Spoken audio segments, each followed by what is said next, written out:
es verdadero. El asma es la enfermedad respiratoria ocupacional más frecuente a nivel mundial. ¿Quién? También es verdadero. Esta es para algún residente de primer año que me quiera ayudar. El nivel de eosinófilos en sangre correlaciona adecuadamente con la actividad del asma. Bueno, esto es falso. Se ha visto que los eosinófilos en sangre realmente no correlacionan adecuadamente con la inflamación, principalmente en pacientes con obesidad. En caso de no contar con espirometría, se puede hacer el diagnóstico de forma clínica. ¿Algún otro residente? Esto es falso. La China recomienda que el asma se tiene que diagnosticar por espirometría. La aspirina y los AINE no están recomendados en pacientes con asma. Uy, bueno, ya. Eh, Ahora bien, pasando a la epidemiología, el asma tiene una prevalencia de 300 millones de personas a nivel mundial y se ha visto que la prevalencia va entre el 1 al 29% dependiendo del país. La prevalencia se ha asociado principalmente más en niños y en adolescentes, en hasta el 10%, mientras que en adultos va del 6 al 7%. Se ha visto que es menos prevalente en países de bajos ingresos, esto principalmente debido a la falta de herramientas diagnósticas para esta patología. En cuanto a la probabilidad de remisión, se ha visto que cuando el asma es diagnosticada antes de los 10 años, la probabilidad de que esta remita es de hasta 60%, mientras que cuando es diagnosticada en la edad adulta, la remisión es máximo hasta el 10%. En México, según diferentes estudios, la prevalencia puede ir desde el 2.7 hasta el 12%, y es más prevalente en mujeres en hasta un 6.2%. En cuanto a las implicaciones en el sistema de salud, tenemos que el asma representa el 1% del total de años de vida perdidos ajustados a discapacidad. Como mencionamos en las preguntas previas, el asma es la enfermedad respiratoria crónica más frecuente a nivel mundial y también es la enfermedad respiratoria ocupacional más frecuente. El gasto en salud principalmente se va en las exacerbaciones y en el tratamiento del asma grave persistente. En cuanto a los costos indirectos, tenemos el ausentismo escolar, la reducción de la capacidad laboral, las licencias por enfermedad y la pensión por discapacidad. Es controvertido en dónde es más prevalente, si en niños o en adultos. Aquí les presento un estudio en donde se envió un cuestionario a más de 4.000 personas en Finlandia. Se definió como asma diagnosticada en la adultez aquella asma que se diagnosticó después de los 18 años. Entre los resultados se encontraron que el 63.7% de los pacientes a los que se les envió el cuestionario fueron diagnosticados en la edad adulta y fue más prevalente, como en otras cortes mencionan, en mujeres en hasta el 67.8%. Encontraron dos picos de incidencia, como se puede ver en las gráficas, principalmente en niños menores de 10 años y en mujeres jóvenes de 40 a 49 años. Como podemos ver en esta gráfica de la derecha, hay una tendencia que en la edad pediátrica es más frecuente en niños, en la pubertad se equiparan y en la edad adulta es más prevalente en mujeres. Entonces, este estudio concluyó que el asma es más diagnosticada en la edad adulta y que el pico de incidencia es mayor en mujeres jóvenes. Esto hay que tomarlo con cautela, obviamente, porque, o sea, nosotros sabemos que el asma es más prevalente en niños según las diferentes guías. En cuanto a los factores de riesgo para el desarrollo de asma, tenemos que la herencia es uno de los principales.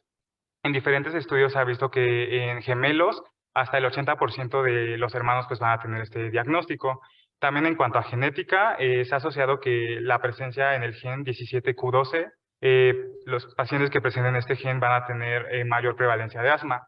La exposición al humo de tabaco, ya sea tanto tabaquismo activo como pasivo. La obesidad es una entidad bien asociada. La exposición a alérgenos como ácaros del polvo, que es una de las principales causas. La ocupacional, se ha visto que hasta el 5 al 20% del diagnóstico de asma en la edad adulta es debido a la causa ocupacional. Aquí tenemos una tabla en donde mostramos las principales industrias implicadas en el asma ocupacional, en donde destacan los carpinteros, aserraderos, las personas que trabajan con plásticos, en la industria farmacéutica y en la industria alimentaria, entre otras. También las infecciones virales, como vimos en la clase de Sophie, el rinovirus es la causa más común de exacerbaciones. La contaminación del aire, se ha visto que dos componentes son los principales desencadenantes, que son el ozono y el diésel. La urbanización y el sexo, como vimos previamente. En cuanto a los factores de riesgo para que el asma persista de forma prolongada, tenemos los factores de riesgo generales, que son los que vimos previamente, principalmente la parte de genética, de herencia y la obesidad. Las infecciones repetidas de las vías respiratorias superiores, el deterioro de la función pulmonar. Esto principalmente a que cuando el asma no es tratada como debe ser, la función pulmonar se va deteriorando hasta que pues, ya no responde a tratamientos. las distintas comorbilidades, principalmente la obesidad y la eosinofilia persistente. Ahora bien, pasando a la fisiopatología, el asma es una enfermedad de las vías respiratorias que se caracteriza principalmente por broncoespasmo intermitente, hiperactividad bronquial, edema de la vía aérea e hipersecreción de moco. Todo esto mediado por vías inflamatorias principalmente. Esto nos va a llevar a una obstrucción variable del flujo aéreo. En esta gráfica les pongo todos los componentes implicados en el asma. Tenemos que haber una reactividad inmunitaria mediada principalmente por citocinas, mediadores inflamatorios y factores de crecimiento. Entre las citocinas claves son la linfopoyetina tímica estromal, TCLP, la interleucina 33, 25, la 4, la 5, la 13 y la 8. En cuanto a los mediadores inflamatorios tenemos leucotrienos, prostaglandinas e histamina. Y en los factores de crecimiento el TGF-beta. Todo esto nos va a llevar a una lesión del epitelio, también va a haber una remodelación de la vía aérea y esto va a causar una fibrosis a nivel de la membrana basal y predominio de fibroblastos. Va a haber patología del músculo respiratorio que nos va a llevar a una hipertrofia y a una hipercontractilidad de este músculo y a una hiperplasia de las células caliciformes. En este diagrama podemos ver cómo en la parte superior está el epitelio. Cuando es dañado por alérgenos, por contaminación ambiental o por virus, va a haber cierto daño del epitelio, en donde se van a liberar las alarminas. Aquí algo muy relevante en los últimos tiempos es que el epitelio dañado libera la TSLP, y también libera interleucina 25 y 33, que por sí mismas pueden activar tanto a células dendríticas, que activan a células TH2 para la producción de interleucina 4 y posteriormente activar a las células plasmáticas y producir inmunoglobulina E, pero a su vez esta TCLP puede estimular tanto a las células linfoides innatas tipo 2 y a las células mastocitos, basófilos y eosinófilos. Entonces se ha visto que pues, el TCLP es un blanco terapéutico que está en estudio y que si se puede bloquear esta parte sería muy importante para reducir el asma como tal. Toda esta cadena va a liberar citocinas y mediadores inflamatorios como histamina, prostaglandinas, proteína básica mayor de eosinófilos, entre otros, que van a ir a dañar al músculo. Van a provocar una hiperactividad muscular, una hipertrofia del músculo liso y una remodelación de la vía aérea. En este diagrama nada más resumo cómo estos mediadores fisiopatológicos van a causar los diferentes síntomas en el asma. Tenemos que la hiperactividad inmunitaria va a relacionarse con las exacerbaciones, el remodelado de la vía aérea se va a relacionar con la pérdida de la función pulmonar, que, o sea, en el asma típicamente es reversible, pero si el daño continúa de forma persistente se va a volver irreversible. También va a haber una reactividad de la vía aérea que nos va a llevar a sibilancias, disnea y tos. La disfunción del nervio sensorial va a causar tos irritativa y va a estar principalmente provocada por desencadenantes ambientales. Ahora bien, para entender el asma, tenemos que hablar de fenotipos y de endotipos. Nosotros típicamente sabíamos que el asma era mediada por componentes alérgicos, que inmunoglobulina E y pues toda esta parte. Sin embargo, se han descrito diferentes fenotipos que no siempre son de tipo alérgico. Los fenotipos son las características clínicas que nosotros vemos en los pacientes. La más común es el asma de tipo alérgico, que es más común diagnosticada en la infancia, que se relaciona con atopia, con el patrón de eosinofilia y esta responde bien a los corticoides inhalados.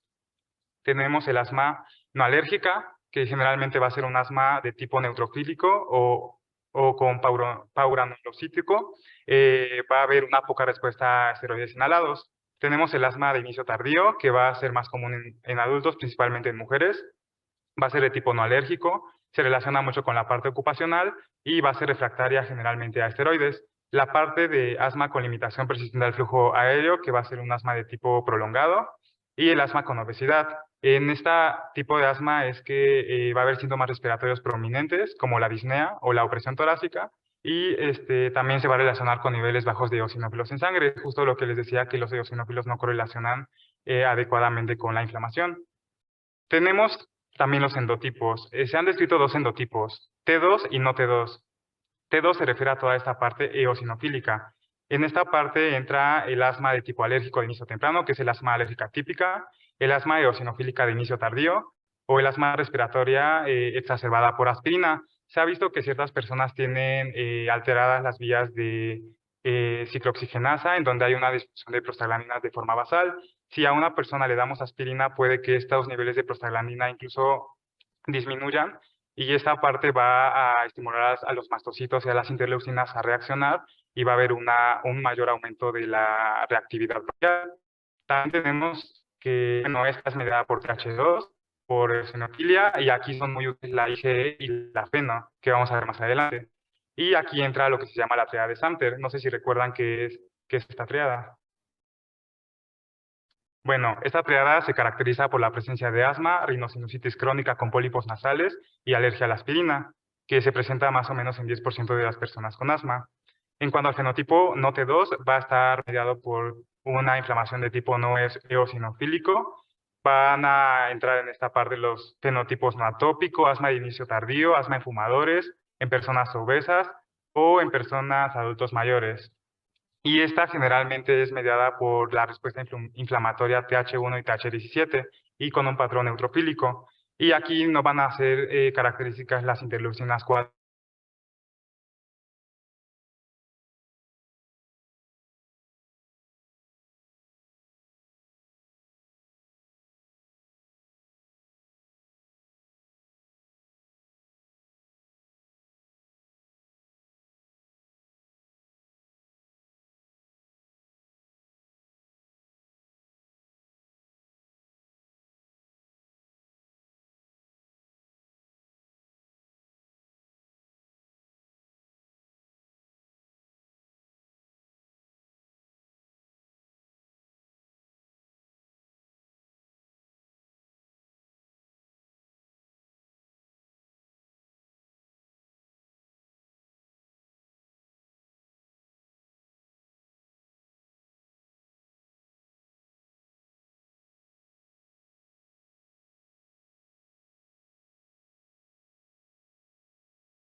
Que aquí debemos preguntar dirigidamente sobre antecedentes heredofamiliares de enfermedades alérgicas como son atopia, rinitis alérgica o dermatitis atópica, que se conoce como la marcha alérgica.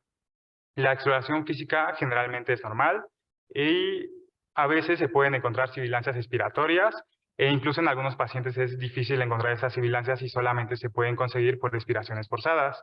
Las sibilancias no son típicas del asma, sino que también se pueden presentar en otras entidades, como son una obstrucción laríngea, la enfermedad pulmonar obstructiva crónica, infección de las vías respiratorias, traqueomalacia, cuerpo extraño, entre otras. Una parte grave de la exploración física es el tórax silente. Esto más que nada lo vimos en la clase de exacerbación de asma y se debe a que es cuando la vía respiratoria está tan inflamada que ya ni siquiera se pueden escuchar ruidos respiratorios. Entonces, pues es parte de la exploración que debemos descartar. En cuanto al uso de biomarcadores que vamos a ver más adelante, los estudios de imagen. En el asma generalmente no están recomendados los estudios de imagen debido a que estos van a ser normales. Se pueden utilizar para si tenemos sospecha de alguna otra comorbilidad o para un diagnóstico alternativo. Y entre los más útiles está la radiografía o la tomografía de alta resolución. En estos es posible ver algunas otras patologías como neumonía, tromboembolia pulmonar, bronquiectasias, entre otras. Y finalmente las pruebas de función respiratoria, básicamente la espirometría, en donde debemos encontrar una obstrucción variable del flujo respiratorio. Cuanto a los criterios para el diagnóstico de asma, la GINA y las distintas guías recomiendan que tiene que hacerse de dos formas, clínico y demostrar de forma objetiva una obstrucción variable del flujo aéreo. En cuanto a la parte clínica, es lo que les mencioné previamente, son los síntomas típicos que cumplan los diferentes patrones que ya vimos. En cuanto a la obstrucción variable del flujo respiratorio, debemos corroborar que el paciente tenga el patrón A y el patrón B, o sea, debe tener ambos. El patrón A se refiere a un patrón obstructivo expiratorio, y esto, como lo vimos en la clase de espirometría, es una relación del volumen expiratorio forzado en el primer segundo sobre la capacidad vital forzada, y este debe ser menor a 0.7 o menor al límite normal inferior. Y también tenemos que comprobar la variabilidad excesiva de la función pulmonar y se puede hacer una o más de las siguientes pruebas, pero con una basta. Tenemos que la prueba ideal es el test de reversibilidad, que debe ser positivo. Aquí se corrobora un aumento del FEP1 mayor al 12% y mayor a 200 mililitros. Esta prueba es altamente sensible, es poco sensible y tiene buena especificidad. Esto nos dice que esta prueba puede salir positiva en algunas otras patologías y por eso no siempre hace el diagnóstico de asma. Pero si tenemos un patrón obstructivo y esta prueba positiva, pues es muy compatible con asma. También tenemos la variabilidad excesiva del PER. La GINA menciona que si hay una variación mayor al 10% y la GEMA mayor a 20%, en 2 semanas, en 3 mediciones en diferentes días, pues también hace una variabilidad excesiva.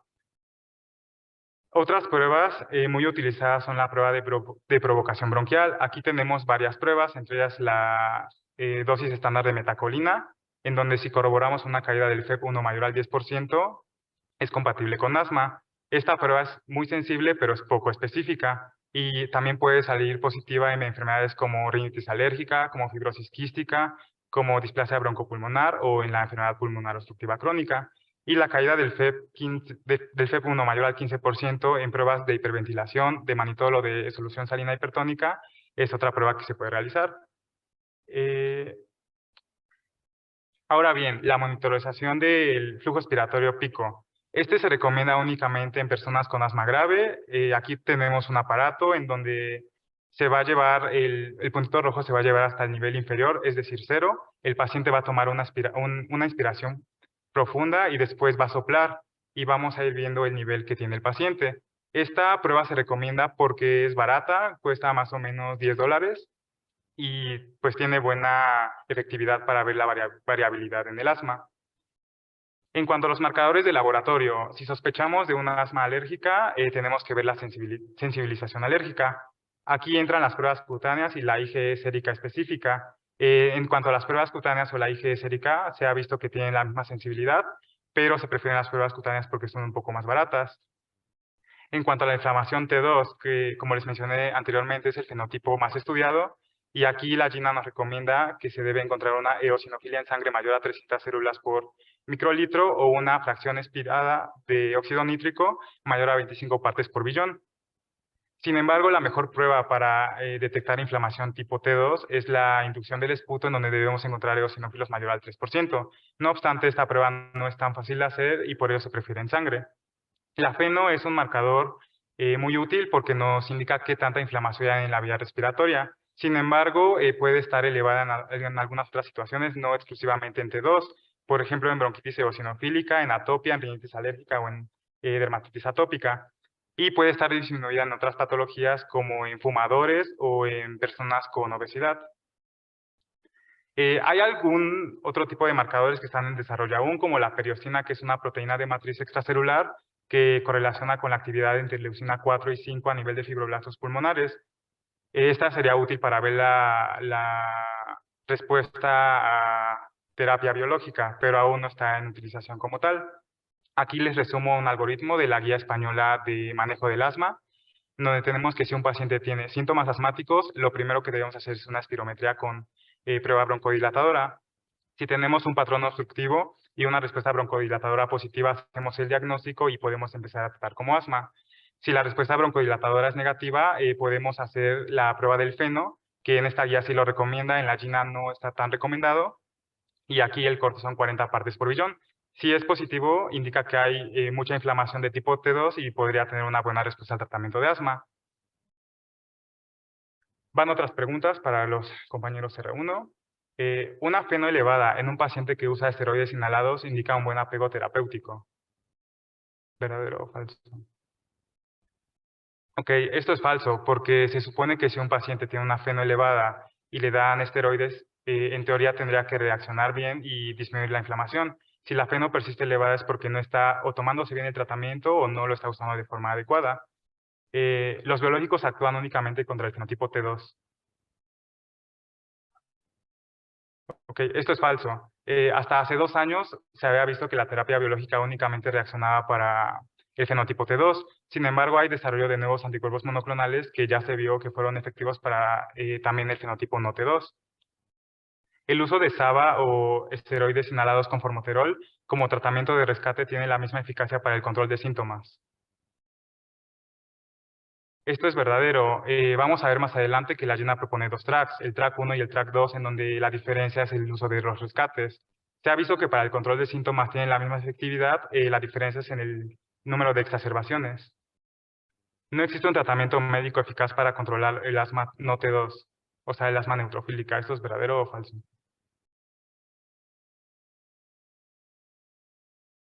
Bueno, Esto es falso. Como les mencioné previamente, hay desarrollo de nuevos anticuerpos monoclonales y también se ha visto que la acitromicina podría funcionar en este tipo de pacientes. Los LAMA y la acitromicina están recomendados en pacientes con asma grave. Esto es verdadero. Y las vacunas contra neumococo e influenza, así como la suplementación con vitamina D, disminuyen el riesgo de exacerbaciones. Bueno, esto es falso. Vamos a ver más adelante por qué. Para evaluar a un paciente con asma, debemos ver el nivel de control. Este se define como el grado en que las características del asma se pueden observar en el paciente y pues esta parte clínica ha sido reducida o eliminada por completo por el tratamiento. Tenemos que ver la parte del control, en donde vamos a ver los síntomas y los factores de riesgo para exacerbaciones, las comorbilidades que tiene el paciente. La GINA recomienda el siguiente cuestionario, aunque también hay otros diferentes. Tenemos que preguntar al paciente que si en las últimas 4 semanas ha tenido alguno de estos síntomas. Síntomas diurnos más de 2 veces a la semana, despertares nocturnos por asma 1 o más veces, rescates con el uso de SABA mayor a 2 veces a la semana o limitación de la actividad. Si no tiene ninguno, va a estar bien controlada. Si tiene de 1 a 2, parcialmente controlada. Y si tiene 3 o 4, va a estar no controlada. Aquí está otro cuestionario que se puede hacer de forma fácil en la parte clínica, que se llama prueba de control del asma, en donde entre más puntaje haya, va a haber un mejor control del asma. En cuanto a los factores de riesgo para desarrollo de exacerbaciones, tenemos que estar conscientes que en las evaluaciones que hagamos con los pacientes, si el paciente tiene un FEP1 menor a 80% por espirometría o si tiene antecedentes de exacerbaciones, debemos medir el FEP1 al inicio del tratamiento cada 3 a 6 meses y posteriormente de forma periódica, generalmente cada 6 a 12 meses, y tener un seguimiento estrecho con este tipo de pacientes. Los factores de riesgo para desarrollar exacerbaciones son el asma no controlada, o sea, síntomas persistentes. Se ha visto que el asma no controlada por sí misma es un factor de riesgo para exacerbaciones. Los factores de riesgo que aumentan el número de exacerbaciones a pesar de que el paciente tenga pocos síntomas son los medicamentos. Diferentes estudios han mostrado que el uso excesivo de SABA se relaciona con mayor mortalidad y mayor número de exacerbaciones, así como el uso inadecuado de esteroides inhalados. Las comorbilidades, principalmente obesidad, reflujo gastroesofágico o rinosinusitis crónica. La exposición a alérgenos, tabaquismo, contaminación ambiental, como vimos previamente. La parte psicosocial, la función pulmonar. Una FEP1 menor a 60% se correlaciona con mayor número de exacerbaciones. Los marcadores inflamatorios T2 de forma persistente, principalmente la eosinofilia en sangre, la FeNO elevada. Y las exacerbaciones previas. Un paciente que tuvo un antecedente de intubación o exacerbación grave en los últimos 12 meses tiene mayor riesgo de desarrollar nuevas exacerbaciones. En cuanto a las comorbilidades en el paciente, estas se han visto que tienen una contribución aún mayor a los síntomas respiratorios que ya son causados por el asma, al número de exacerbaciones y disminuyen la calidad de vida. Entre las comorbilidades más frecuentes se encuentran estas, donde la rinitis alérgica se ha visto que es la comorbilidad más asociada a asma. Y en cuanto a las alteraciones del tratamiento, cuando veamos a un paciente siempre debemos preguntar qué está tomando y más o menos ubicar en qué paso del tratamiento se encuentra de acuerdo a la terapia escalonada. También tenemos que preguntar sobre el uso del inhalador, tenemos que corroborar que lo esté usando de forma adecuada, cómo se toma sus medicamentos y si ha tenido algún efecto adverso a estos medicamentos. Algo que se ha visto que es muy importante es tener un plan escrito. Los pacientes que tienen un plan escrito por su médico se ha visto que tienen mejor adherencia terapéutica. Aquí les pongo un ejemplo de cómo se puede hacer un plan escrito de forma breve, en donde tenemos que dar datos de alarma, cómo va a usar el tratamiento en caso de que presente síntomas que no responden con los esteroides inhalados o con los tratamientos que tengan. Y por último, pues también conocer qué sabe el paciente de su enfermedad, qué espera del tratamiento y pues también qué sabe de los medicamentos. En cuanto a los diagnósticos diferenciales del asma, tenemos que ubicarnos por edad. Se ha visto que en personas menores de 39 años, los diagnósticos diferenciales más frecuentes son el síndrome de tos crónica, la obstrucción laringea inducible, que es una adducción de las cuerdas vocales. Y esta se va a caracterizar por tener pruebas respiratorias de forma normal y el diagnóstico se hace por una videolaringoscopía. Las bronquiectasias, fibrosis quística, la deficiencia de 1-alfa-antitripsina. Cuando es una persona mayor a 40 años, tenemos que ver el otro tipo de enfermedades, como son el EPOC, que va muy de la mano con asma, bronquiectasias, insuficiencia cardíaca.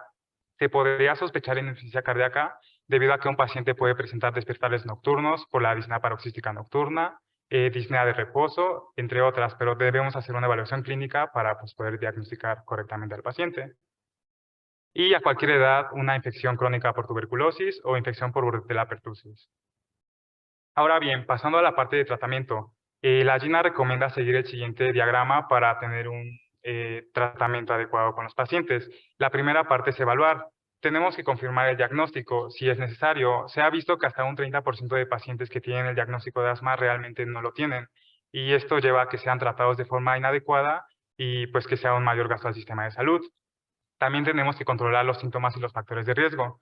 Si el paciente tiene factores de riesgo, por ejemplo, si fuma, si es obeso, aunque nosotros hagamos la intervención terapéutica, realmente el tratamiento no va a ser tan efectivo. Tenemos que ver la técnica del inhalador y la adherencia y las preferencias y metas del paciente. Una vez que empezamos el tratamiento, tenemos que ajustarlo de acuerdo a los factores de riesgo modificables y las comorbilidades. Tenemos que ver las estrategias no farmacológicas, que vamos a ver más adelante, y los medicamentos que se pueden ir ajustando entre los pasos, dependiendo de cómo veamos nosotros al paciente en las distintas consultas que tengamos con él. Y por último, revisar. Una vez iniciado el tratamiento, tenemos que ir viendo en cada consulta si tiene síntomas, si ha tenido exacerbaciones, eventos adversos, cómo va la función pulmonar. Esto se va a ver por las pruebas de espirometría y del PEF, y las comorbilidades.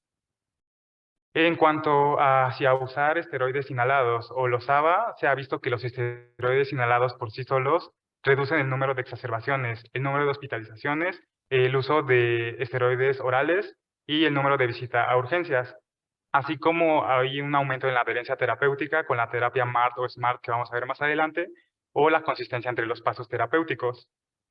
Lo más recomendado es que sean dosis bajas de esteroides inhalados. Como pueden ver en la gráfica, los esteroides tienen una meseta, entonces llega un punto donde entre más esteroides demos, realmente ya no va a haber mejor respuesta. Por eso se recomiendan las dosis bajas.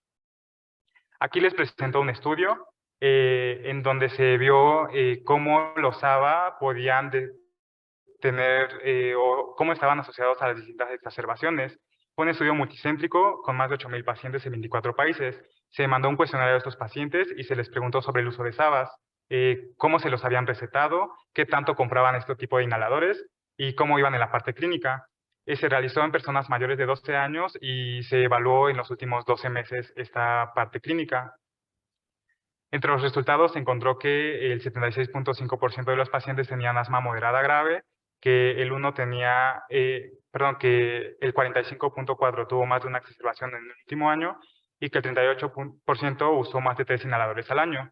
Como les muestro en esta gráfica, se vio que entre más inhaladores se usaran de SABA, mayor número de exacerbaciones. E incluso un paciente que usara más de 3 inhaladores al año tenía un riesgo cercano a 2% para exacerbaciones en los últimos 12 meses. También en cuanto al control de síntomas, se vio que entre más SABA se usen, menos control de síntomas. Como conclusiones de este estudio se encontró, pues justo, que entre más SABA se usen, va a haber menor respuesta del control del asma y va a haber mayor número de exacerbaciones. Este estudio también demostró que los SABA se relacionan con mortalidad. Se evaluaron a más de 300.000 personas entre 2 a 45 años y se midió el sobreuso de SABA. Esto se definió como el uso de 2 o más inhaladores al año. Como pueden ver en la gráfica, pues igual que en el estudio previo, se demostró que entre más SABA se usen, más número de exacerbaciones va a haber, pero de igual forma se vio en la gráfica de la derecha que va a haber una menor supervivencia en estos pacientes.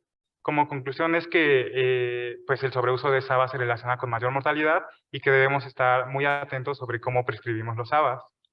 En cuanto a los corticoides inhalados, en esta tabla les pongo las dosis que se usan, entre bajas, medias y altas. Esto depende principalmente del número de inhalaciones que el paciente va a utilizar. Los esteroides más utilizados son la beclometasona, la fluticasona, la mometasona y la budesonida. En esta tabla tenemos, en cuanto a los beta-2 agonistas, de acción corta y de acción larga. El salbutamol tiene un inicio de 3 a 5 minutos y una duración de hasta 360 minutos, mientras que el formoterol, que es el otro prototipo, tiene un tiempo de acción rápido de 3 a 5 minutos y dura hasta 12 horas. Entonces, si se dan cuenta, por eso es preferible usar un formoterol a salbutamol. Ahora bien, vamos a pasar a la parte más importante. En cuanto al tratamiento, la GINA propone 2 tracks, el track 1 y el track 2. El track 1 es pues el de elección y vamos a ver medicamentos de control y de rescate. Para el rescate, este track propone el uso de esteroides inhalados con formoterol a dosis bajas según sea necesario. Vamos a tener que si un paciente tiene síntomas menos de 2 veces a la semana, a él lo categorizaríamos en un paso 1 a 2 y a él le tocaría un esteroide inhalado con formoterol por razón necesaria. Es decir, que cuando presente síntomas va a utilizar su inhalador y esto se categoriza como asma leve. Si un paciente presenta síntomas casi todos los días o despierta con síntomas una o más veces a la semana, entrará en un paso 3. El paso 3 va a utilizar esteroides inhalados a dosis bajas con formoterol de mantenimiento. Si se dan cuenta, el mantenimiento y el rescate es lo mismo. Esto se conoce como terapia SMART o MART, en donde el paciente puede usar un solo inhalador tanto como para rescate como para control. Y se ha visto que esto es efectivo porque el paciente tiene más apego, ya que solo tiene que usar un inhalador. Un paciente que presenta con síntomas diarios, despierta una o más veces a la semana y aparte corroboramos por pruebas de función pulmonar que tiene, pues está disminuida, entraría en un paso 4, que va a caracterizarse por el uso de dosis medias de esteroides inhalados con formoterol, también de mantenimiento, y eso también entraría en la terapia SMART. Si se dan cuenta, el paso 3 y el paso 4 se considera asma moderada. Se ha visto que los pacientes que están en paso 4 después de 3 a 6 meses y no controlan los síntomas, se puede dar un ciclo corto de esteroides orales.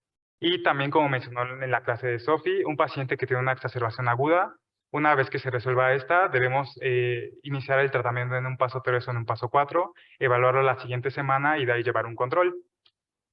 Por último, el paso 5. En este, lo más importante es que es un asma que no se puede controlar a pesar de un paso 4.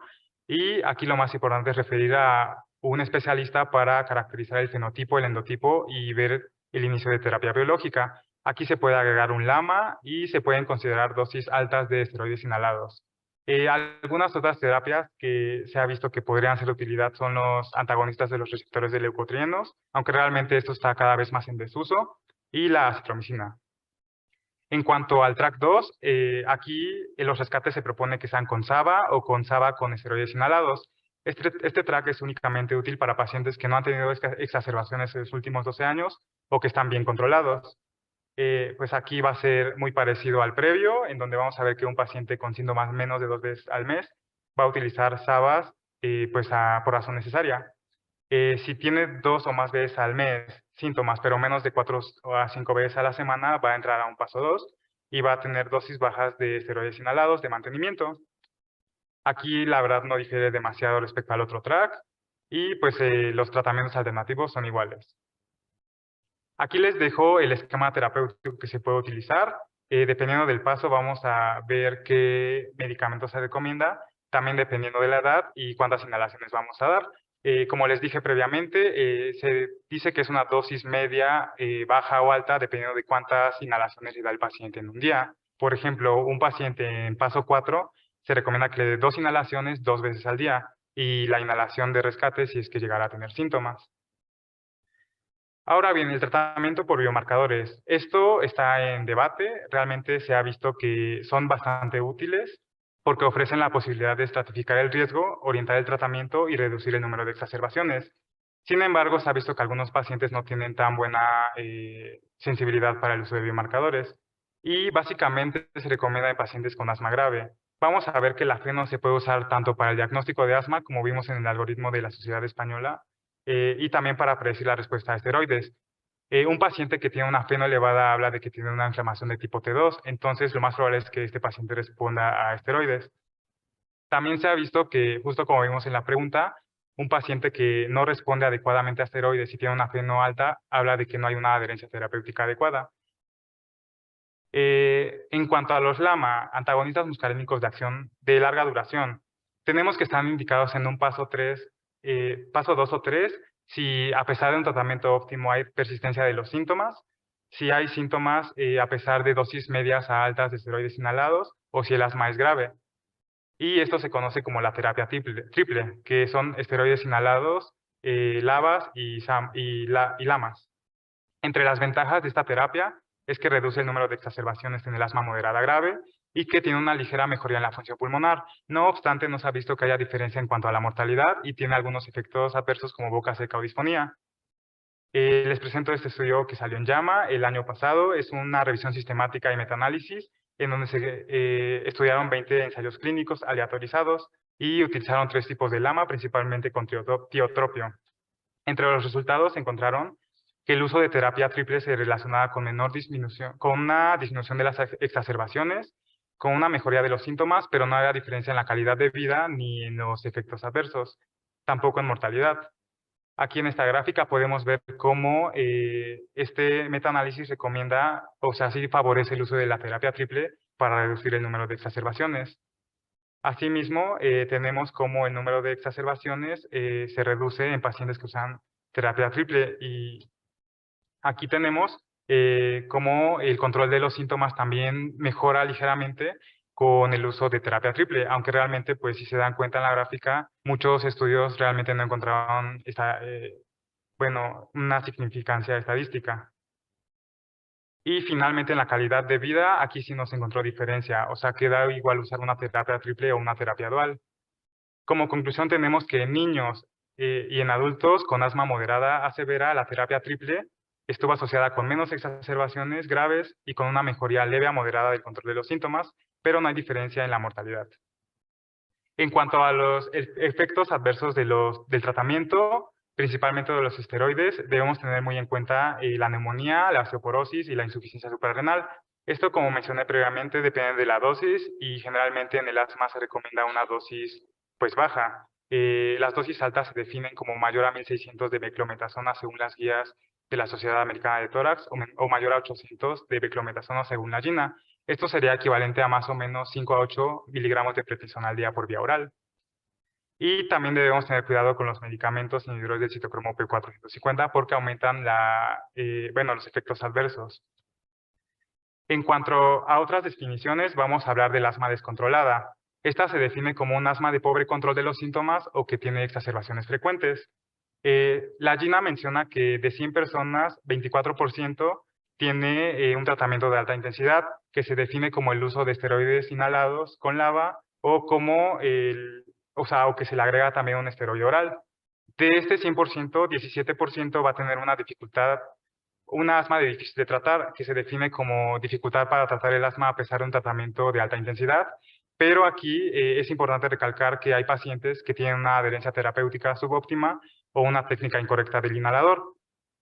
Y por último, el asma grave o severa. Esta asma, nosotros controlamos factores de riesgo, comorbilidades, controlamos que el paciente esté inhalando adecuadamente, que esté usando su terapia como debe ser, y a pesar de todo eso, no puede controlar los síntomas. Esta es una de las asmas más difíciles de tratar y es una de las que más atención requiere. Tenemos que esta se presenta en 5 hasta el 10% de los pacientes y que tiene un fenotipo T2 en hasta el 50% de los casos. A un paciente que tengamos que tiene asma difícil de tratar, tenemos que confirmar primero el diagnóstico de asma. Tenemos que ver la técnica adecuada con el inhalador, porque está visto que hasta el 80% de los pacientes no tienen una técnica correcta. Eliminar factores de riesgo y comorbilidades. Vamos a escalar el tratamiento. Por ejemplo, si un paciente está en paso 4, vamos a darle chance unos 3 a 6 meses y vamos a ver si mejora con el tratamiento. Y si no es así, vamos a referir. Y pues por último, referir. Este algoritmo es muy importante. Tenemos que un paciente que tiene un asma grave, vamos a determinar el fenotipo, principalmente un fenotipo T2. Si el paciente tiene alguna de las siguientes características, que son eosinófilos en sangre mayor a 150, una FeNO mayor a 20 partes por billón, eosinófilos en esputo mayor a 2%, o que ya está con esteroides orales de mantenimiento, si tiene alguna de estas características, es candidato a terapia biológica, anti-T2. Vamos a ver si responde a los biológicos. Si es así, vamos a evaluar la respuesta cada 3 a 6 meses.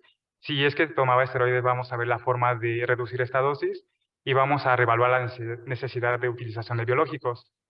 No obstante, un paciente que no responde a biológicos o que de entrada no tiene características de inflamación tipo T2, tenemos que revalorar el diagnóstico, considerar otras comorbilidades y aquí se podrían agregar LAMA si es que no se ha hecho desde el paso 4 y la termoplasia bronquial, que es la última escalón terapéutico.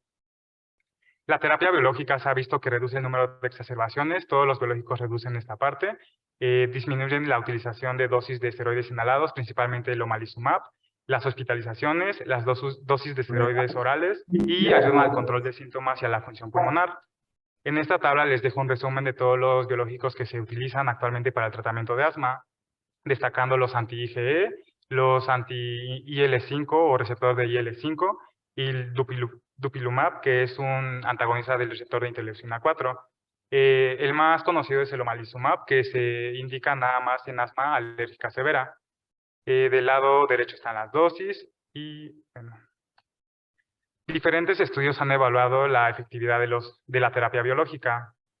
El omalizumab fue evaluado en el estudio Extra Trial, en donde encontramos que su utilización disminuye hasta un 25% el número de exacerbaciones y aumenta el FEV1 hasta 90 mililitros. El mepolizumab fue evaluado en este estudio, Sirius, en donde se encontró que su utilización reduce la utilización de dosis de esteroides orales en hasta un 50%. El Reslizumab fue evaluado en el estudio BRED, en donde encontramos que las exacerbaciones disminuyeron hasta en un 54% y que aumentó la FEV1 en hasta 110 mililitros. El Bezralizumab fue evaluado en el Sonda Trial, en donde encontramos que también hubo una disminución de las dosis de esteroides orales.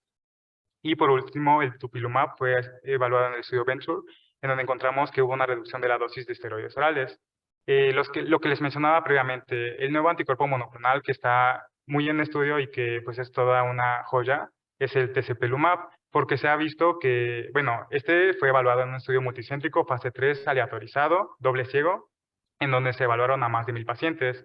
A la mitad se le dio tezepelumab y a la otra mitad placebo. Se encontró que, bueno, quiero que vean aquí las características epidemiológicas de la población en estudio, en donde encontramos que, si se dan cuenta, la mitad de los pacientes tenían un fenotipo T2 y la otra mitad un no T2.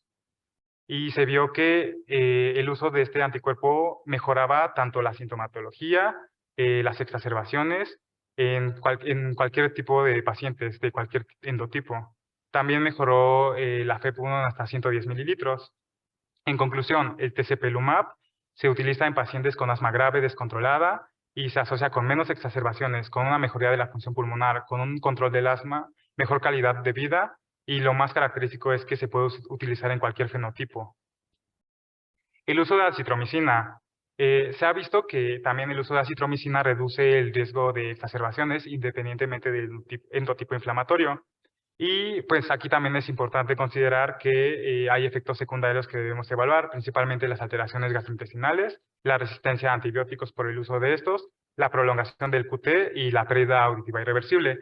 Cuando a un paciente le vayamos a empezar acitromicina, se recomienda que primero se evalúe el esputo y que descartemos micobacterias atípicas. La dosis son 500 miligramos 3 veces a la semana.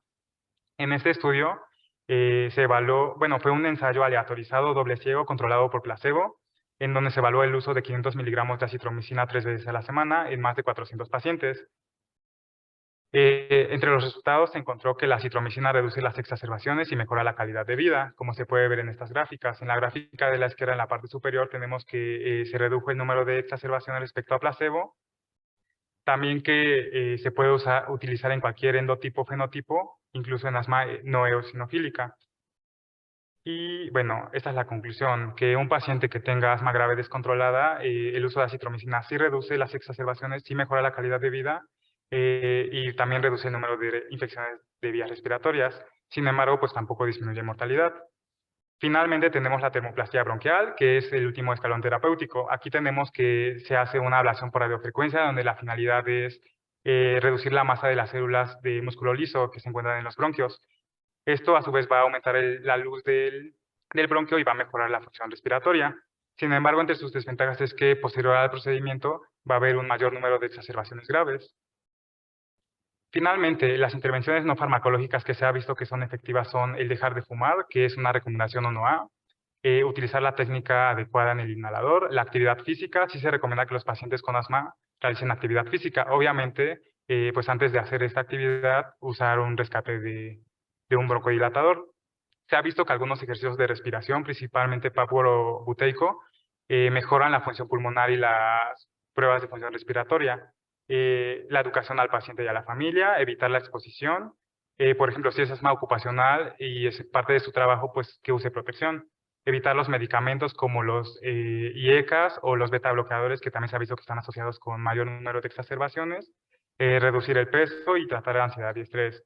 Se ha visto que las vacunas no disminuyen, pero tampoco aumentan el riesgo de exacerbaciones. Se había comentado que la vacuna para influenza de virus vivos atenuados podía aumentar el riesgo de exacerbaciones, pero realmente los estudios demuestran que no. Y pues también se recomienda que la población, o sea, si se puede, está bien que vacunen a los pacientes con asma de forma anual para influenza y para neumococo, pues como debe ser, pero si no se pudiera, pues apegarse a las recomendaciones nacionales e internacionales. En cuanto a la vitamina D, se ha visto que los pacientes con asma tienen concentraciones disminuidas de vitamina D. No obstante, se ha visto que suplementar esta deficiencia de vitamina D no mejora ni las exacerbaciones ni los síntomas. Finalmente, la inmunoterapia, se ha utilizado la subcutánea o la sublingual, que están en estudio, y estas nada más se recomiendan en asma de tipo alérgico, en un paso 3 o 4 de la GINA. Para el asma grave realmente no son de elección, y se debe comprobar que el paciente es alérgico a algún componente para poder utilizar este tipo de terapias. La relación asma-EPOC es algo que vamos a ver también mañana. Se define como un patrón obstructivo en un paciente que tiene antecedente de ser fumador o exfumador y que tiene la clínica de asma. La prevalencia va del 2 a 3% y se ha visto que en pacientes que presentan un patrón obstructivo por espirometría, hasta un 15 a 25% tienen una sobreposición asma-EPOC. Aquí está una tabla con el diagnóstico diferencial de estas. Y algo que deben tener todos los pacientes para tener ese diagnóstico es un patrón obstructivo. Este esquema propuesto por la GEMA nos pone que es un paciente de más de 35 a 40 años que tiene antecedentes de fumar y que tiene un patrón obstructivo. Si tiene el antecedente de asma diagnosticada por espirometría, se hace el diagnóstico de una sobreposición. Si no tiene este diagnóstico, se pueden hacer pruebas por espirometría, como son una prueba de broncodilatación, en donde aquí debe corroborarse un aumento mayor al 15% y mayor a 400 mililitros de la FEV1. Y si es así, pues se hace el diagnóstico de sobreposición asma-EPOC. Finalmente, es importante reconocer esta entidad porque si nosotros tenemos la duda de si es asma o EPOC y no por las pruebas respiratorias no lo podemos diferenciar, siempre se va a recomendar primero tratar como asma, debido a que el uso de esteroides inhalados pues reduce la mortalidad. Si nosotros tenemos esa duda y tratamos como EPOC, vamos a empezar con LAMAS probablemente, y entonces si es que el paciente tuviera asma, pues no va a reducir mortalidad y nos va a generar mayor riesgo de exacerbaciones. Les dejo el algoritmo final de la clase, en donde encontramos que si un paciente tiene síntomas típicos de asma, vamos a evaluar la historia clínica, y si todo nos hace compatible con asma, vamos a pasar a las pruebas de función respiratoria, principalmente la espirometría. Si esta es positiva, pues hacemos el diagnóstico de asma y tratamos como asma. Si tenemos que es el cuadro muy compatible con asma, pero es una urgencia, vamos a tratar como una exacerbación y vamos a empezar la terapia empírica para posteriormente realizar de 1 a 3 meses el diagnóstico de asma. Si el paciente no tiene síntomas típicos de asma, es decir, por ejemplo, solo tiene un síntoma o tiene sibilancias inspiratorias o algún otro síntoma que no es compatible, o la historia clínica no es tan compatible con esta entidad, vamos a buscar un diagnóstico alternativo. Si lo confirmamos, tratamos como esto. Si no lo diagnosticamos o si la espirometría tampoco es concluyente con las pruebas de elección, vamos a realizar otras pruebas. Si las confirmamos, tratamos, y si no, consideramos otro diagnóstico. Y en cuanto al tratamiento, tenemos que hacer la evaluación de confirmar 100% que es asma, corroborar el control de síntomas y de factores de riesgo, las comorbilidades, la técnica del uso del inhalador y las metas del paciente. Esto es un resumen de los algoritmos. Si el paciente tiene síntomas diarios, despierta en la noche o tiene función pulmonar disminuida, de entrada entra a un paso 4 y tratamos dependiendo del track que tengamos disponible. Si presenta síntomas casi diarios o tiene síntomas una o más veces en la noche, tratamos como un paso 3. Si tiene síntomas pocas veces al mes, tratamos como un paso 2.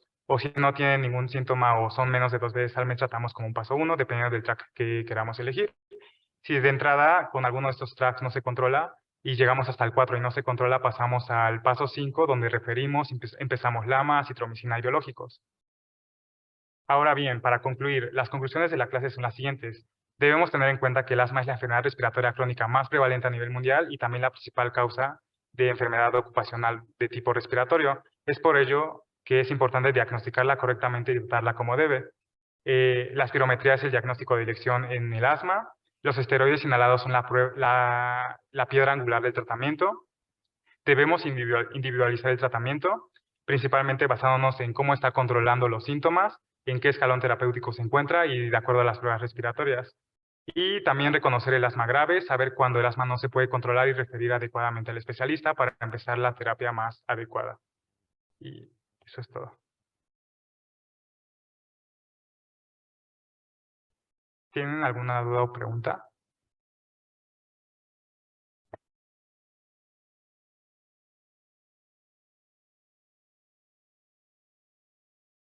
¿Muchas dudas para su compañero o para mí?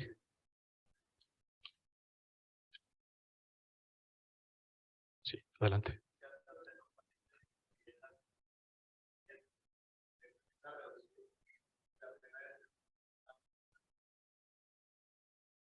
Mira, esa es una muy buena pregunta. Ahorita su compañero presentó en el algoritmo la parte de la espirometría. Les va a tocar ver, asma no es un diagnóstico tan fácil de hacer. Ya vieron que tiene muchos aspectos clínicos, de estudios, de laboratorio, y muchas veces van a ver a los pacientes que tienen una espirometría completamente normal. Entonces, mi sugerencia es cuando le pidan al paciente una espirometría, pídanle que no tome el inhalador un día, por lo menos en la mañana que se va a hacer el estudio, porque lo van a ver alterado. Y muchas pruebas de espiros con pacientes asmáticos, si en ese momento no tenían síntomas, probablemente va a salir normal.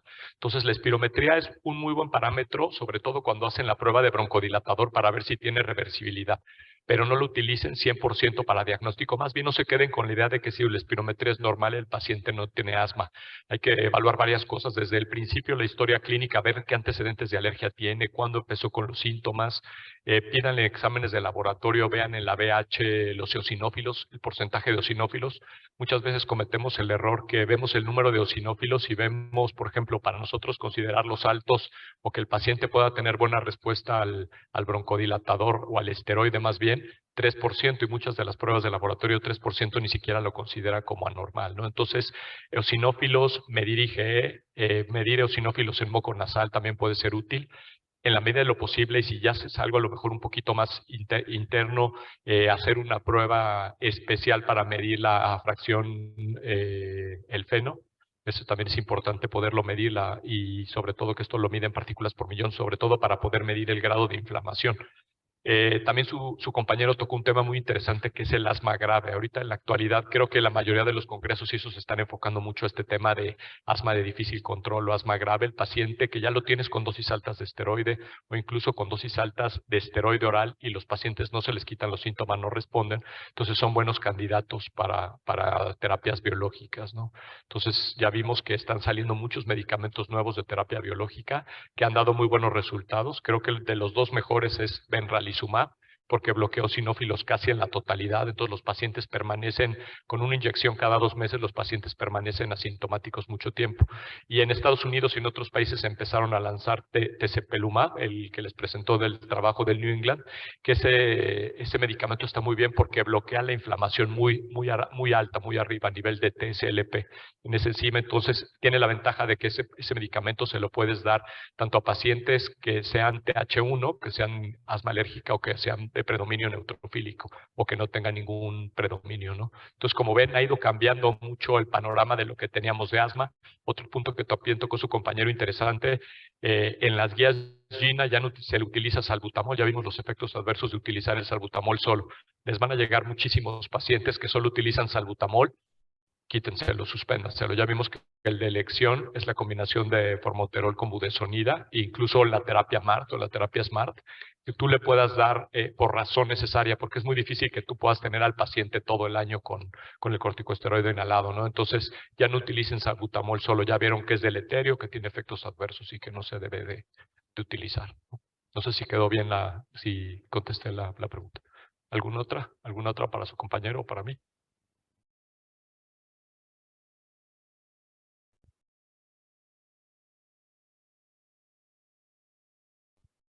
Pues si no, pues muchas gracias. Gracias, Valente, y pues gracias a todos. Nos vemos mañana. Gracias.